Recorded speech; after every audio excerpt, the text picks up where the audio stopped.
So last week, we talked to you about how internally you prioritize customer service for your success. Now this week, we're going to talk externally about our customers and how you can implement things so that they can have a better positive experience, meaning they're going to have a great relationship with your company, meaning more dollars. I'm Dr. J. I'm Dr. C. And welcome to Two Doc Minds.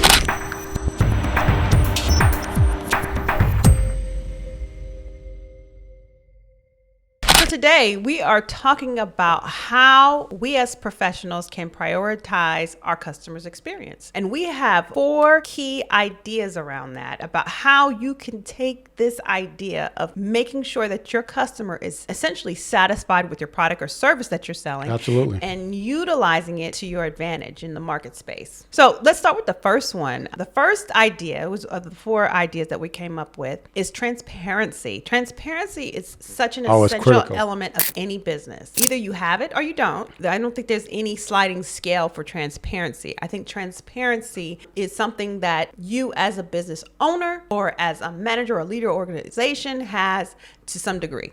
No, whether you're selling a product or a service, transparency is it's paramount. Reason why it's so critical is because whatever your customer is looking to buy, you should market and brand that product so that when they purchase it, they get what they expect. So if I purchase software on training and I say it's going to have this impact, when I get it, it should provide that impact and much, much more. And the reason why that's critical is if you set that expectation, you have to meet it, Dr. C. Yeah, I agree. I think you had a very important word in that statement that you just gave the audience. Should.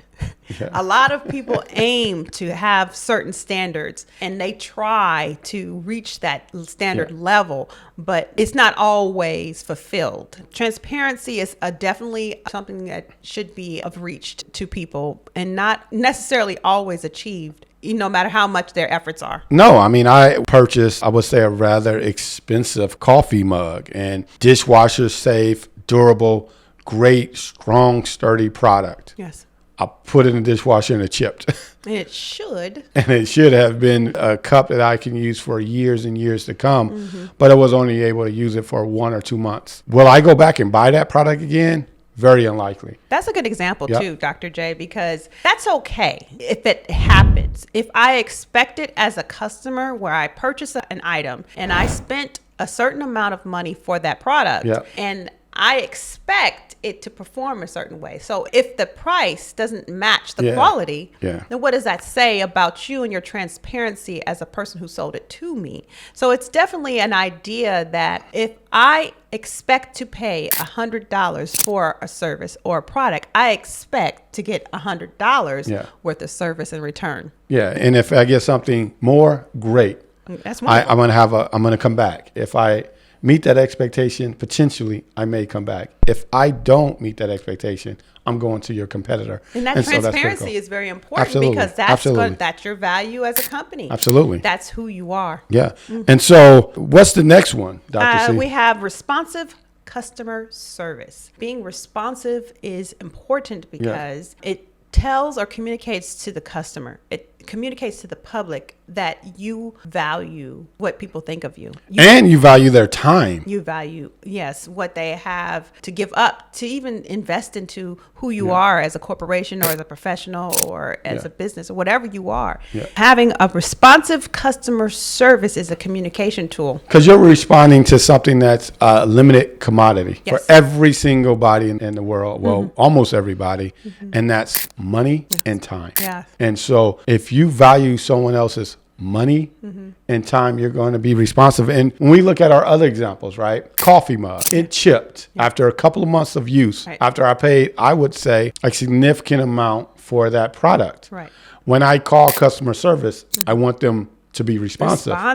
And when I tell them that this happened because of this issue, I want them to what? Give me a placement. Right. All right, give me a coupon so I can go get another one. Do something that satisfies me as a customer. Be responsive, right, and be proactive. And so if they were to do that, then I may consider going back to the customer, right, and going back to that company. But if they're not responsive and right? They don't respond in a positive way to my experience, then you may lose me for life. Right. I think responsiveness is such a quality Absolutely. in the service and products you buy. I typically purchase things from certain organizations or certain corporations because of their responsiveness. I know that I can rely on them responding to me if I submit a complaint, as you stated, with the coffee mug. Yeah, and there's so many different mechanisms you can be responsive, whether that's picking up the phone, whether that's through an email, whether that's now through your social media, whether that's now through texting on the website. We have extra means now to communicate. It's so many more means. And so you have to make sure you're investing in all those means,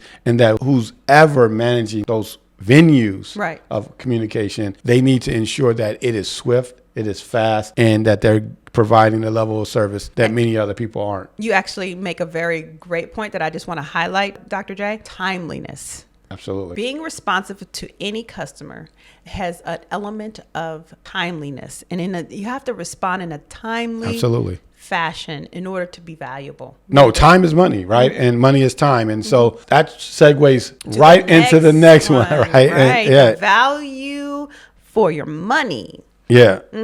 This is a great element, an important element, a very easy element to measure when you're talking about customer service. Yeah, no, it's a value for that money. So prioritizing customers. Yeah, I mean, I have a limited amount of resources. Yes. And that's money.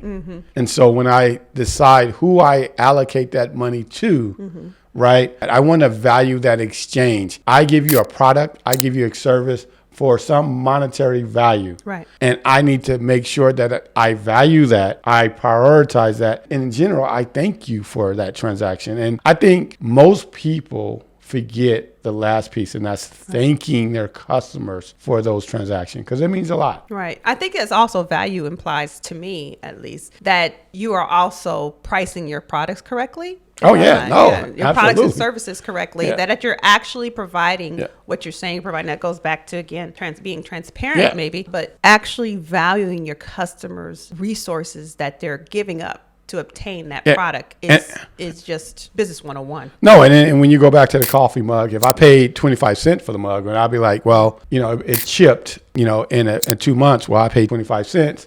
I go get another 25-cent mug. Right. But if I paid $20 for it, right, I'm going to have to value that different exchange. So I recognize that by having it priced at a different point, that I expect a different experience. If I go to a course that's free, I'm going to expect a free experience. And if I paid $1 million for it, I'm going to expect $1 million experience. And again, you're bringing up some good key points in your language there. You're using words like expect or I anticipate. You know, that isn't a level of communication. Are you better?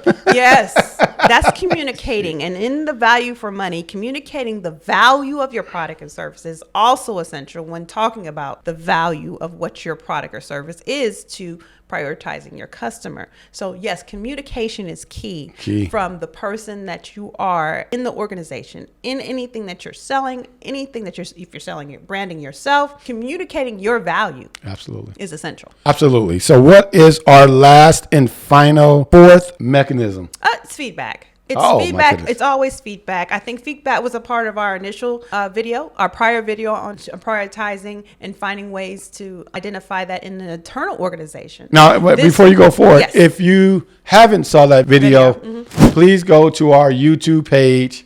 And look for the video. It is an excellent video about it. If you have seen the video, in the comment section and let us know what you think about it. Yes, we would greatly appreciate that. And that's critical, right? It is very Your feedback. I like that segue. Yeah. Feedback, right? Essential. Is really critical. And so your feedback is critical because even if it's negative feedback, it will help me improve. If it's positive feedback, it's I have to disagree with you.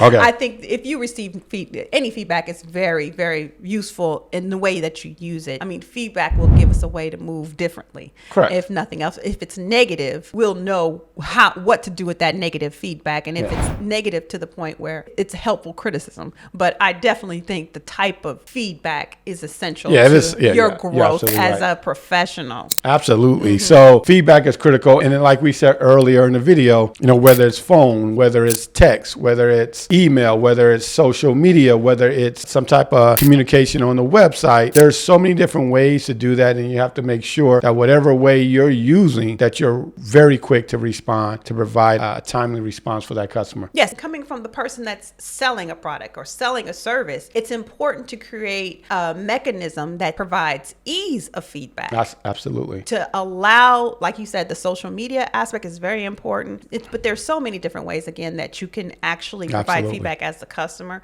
And also, it's our responsibility as professionals when we're trying to make sure that we're prioritizing our customers, that we do allow an easy system for us to retrieve that information from our customers so we can do things differently and do things better and improve the way we provide our services and products to the general public. Dr. C, you're absolutely right. So if you can you summarize our 4 priorities that you need to consider if you are dealing with external customers and you are leading that organization? Yes, in order to really grasp the idea of prioritizing your customers and being that elite professional, you should consider these 4 factors, which are transparency, which transparency means that you're being honest and forthright with your customers, being responsive, being timely, which is very essential because everybody's time is very important. Yep. We all matter. So especially if you're the business and you're on the situation of trying to provide a service to somebody, it's important for you to consider others' time and value for money. This is just